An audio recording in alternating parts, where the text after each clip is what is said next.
Fillies drawn outside without early speed will be at a big disadvantage in the juvenile Fillies turf.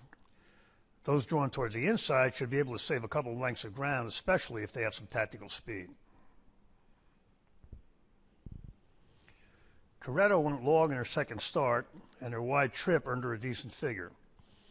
This one has bred distance late developing on both sides, and we would not be surprised if she made a forward move here, which would make her a contender.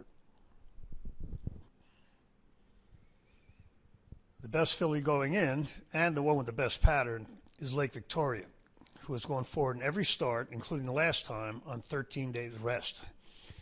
If she runs back to her last, she'll be very tough, and with O'Brien training her, we don't see why she shouldn't. Nitrogen is so far under the radar, she's practically underground.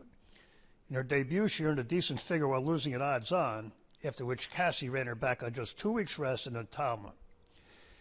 She went forward to a decent figure that day at a huge price, and though still a maiden, she already fits with these on number power. Cassie already had 2 other fillies for this race and had a million other spots for this one, but he chose to run a maiden in the Breeders' Cup. With 7 weeks' rest, this one is likely to run a new top, and with useful early speed, Nitrogen could blow up here. Thought process jumped forward as soon as she got on turf, and now has run the same figure 3 times. This filly has tactical speed that could come in extremely handy here, and she's very likely to get into the exotics, but she will probably need a forward move to win. A lot of Mark Cassie's 2-year-olds have marched steadily forward with each start this year. One that did is Vixen, whose wide trip in the Talma earned her the best figure in that race.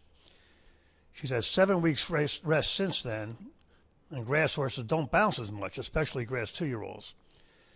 This is the fastest of the North American-based fillies going in, but she has to avoid another wide trip.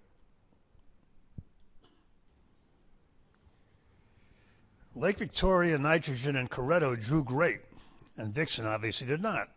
So Velasquez will have to try to work out a trip. Lake Victoria is the most likely winner, but Nitrogen is probably the value in the race. We would be surprised if anyone we didn't discuss cracks the top 3.